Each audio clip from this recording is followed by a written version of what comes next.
කොහොමද යාළුවනේ සුබ දවසක් ඔයාලට. ඉතින් අපි අද හදන්න යන්නේ රිබන් වලින් මල් පොකුරක්. ඉතින් අපි යන් අපේ වීඩියෝ එකට. මේ තියෙන්නේ අඟල් 1.5ක් පළල තියෙන රිබන් රෝලක්. ඉතින් මට මේ මල් පොකුර හදන්න මේ වගේ රිබන් රෝල් දෙකක් ගියා. මුලින්ම මම මෙන්න මේ රිබන් රෝල දිග ඇර ගන්නවා. ඊට පස්සේ ඔයාලට පේනවා මේකේ අර කෙලවර ගානට මම කපා ගන්නවා. නැත්තම් අපිට ඒකේ මල් පෙති හදාගද්දී ගැටලුවක් වෙනවා. ඒකයි මම ඒ කෙලවර කපලා ඉවත් කරගත්තේ. අපිට එක මල් පෙත්තක් හදාගන්න ATM කාඩ් එකේ දිග පැත්ත වගේ රිබන් පටියක් ඕන. ඒක නිසා තමයි මම මේ ATM කාඩ් එක භාවිතා කරලා ඒක වටේ මේක ඔතා ගන්නේ.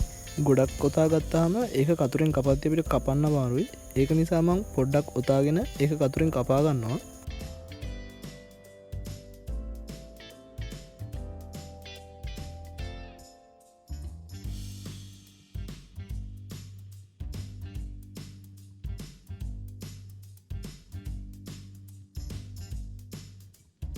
මේ තියෙන්නේ මම ඒ විදිහට කපාගත්ත කොටස්. මම දැන් ඔයාලට කියලා දෙන්නම් කොහොමද මේ මල් පෙත්තක් හදාගන්නේ කියලා. එක රිබන් පටියක් අරගෙන ඒක දිලිසෙන පැත්ත පිටට හිටින විදිහට එක කෙලවරක් මෙන්න මේ විදිහට නවා ගන්නවා.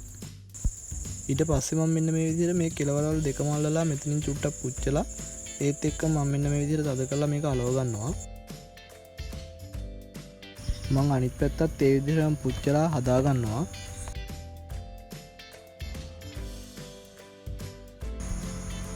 මේක තමයි මං හදාගත්ත මල් පෙත්ත. මේ වගේ පෙති 18ක් භාවිතා කරා මම නම් එක මලක් හදාගන්න. ඔයාලට පුළුවන් නම් මල් පෙති ගාන වැඩි කරලා ලස්සනට මල රවුමට ලොකුවට හදාගන්න පුළුවන්.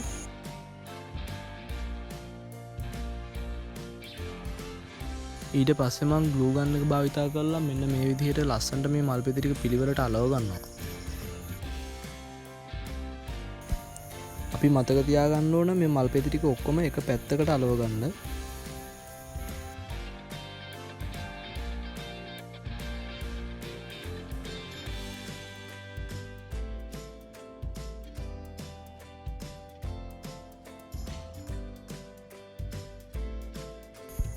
දැන් මම මේ පෙති ටික එක දිගටම අලවගෙන ඉවරයි.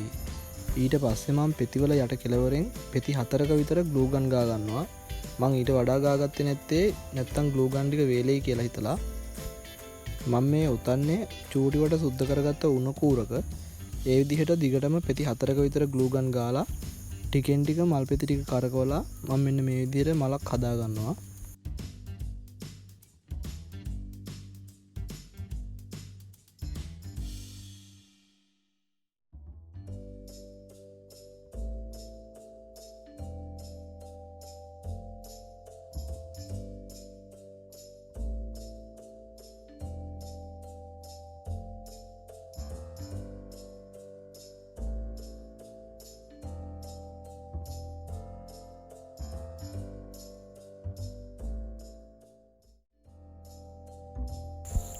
මේ තියෙන්නේ මම ඒ විදිහට හදාගත්ත මල් ටික. මම දැන් ඒ ටික මෙන්න මේ විදිහට තියලා ටේප් කරගන්නයි හදන්නේ. මල් උඩයට යන්නේ නැති විදිහට ලස්සනට තියාගන්න ඕන.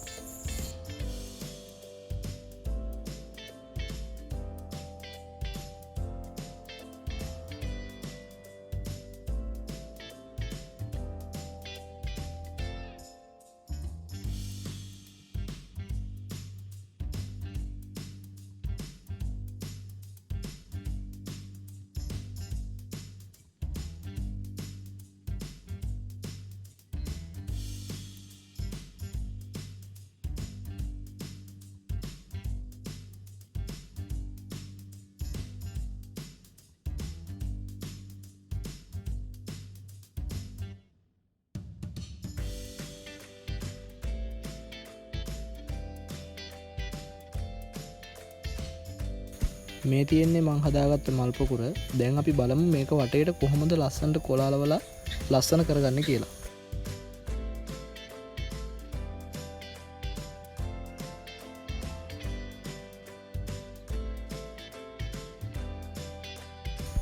ඩිමයි කොලේ සයිස් එකට තියෙන කළු ඩ්‍රෝයින් කොලයක් අරගෙන මම ඒකෙන් සෙන්ටිමීටර 20 20 කෑල්ලක් කපා ගන්නවා.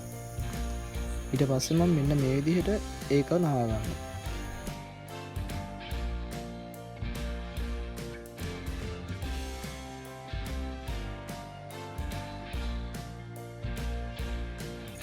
මේ තියෙන්නේ මං ඒ විදිහට නවාගත්තු තවත් කොලයක්. මං මේ දෙකම එකට තියලා මෙන්න මේ විදිහට ටේප් එකකින් අලව ගන්නවා. ඊට පස්සේ මං ඒක අනිත් පැත්ත හරවලා අනිත් පැත්තත් පොඩි ටේප් කෑල්ලක් ගහලා අලව ගන්නවා. ඊට පස්සේ මං හදාගත්ත මල් පොකුර මෙන්න මේ විදිහට තියලා ඒකේ දෙපැත්තෙන් ආයෙත් සෙලෝ ටේප් දෙකක් ගහලා ඒකත් මල් පොකුරට තියලා අලව ගන්නවා.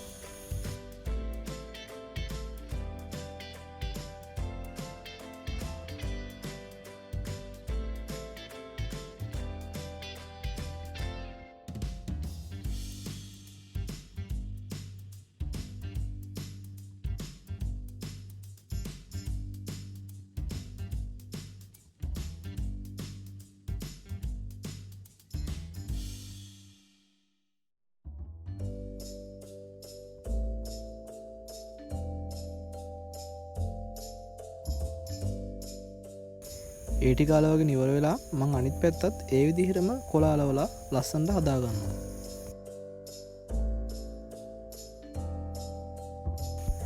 මේ තියෙන්නේ මං කොලාලවලා හදාගත්ත මල් බොගි එක.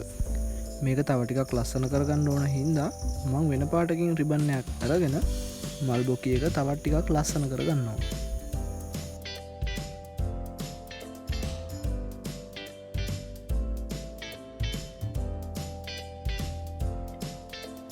මං හිතනවා මගේ ක්‍රියේටිව් යාළුවන්ට මේකත් ගොඩක් වටින වීඩියක් වුණා කියලා.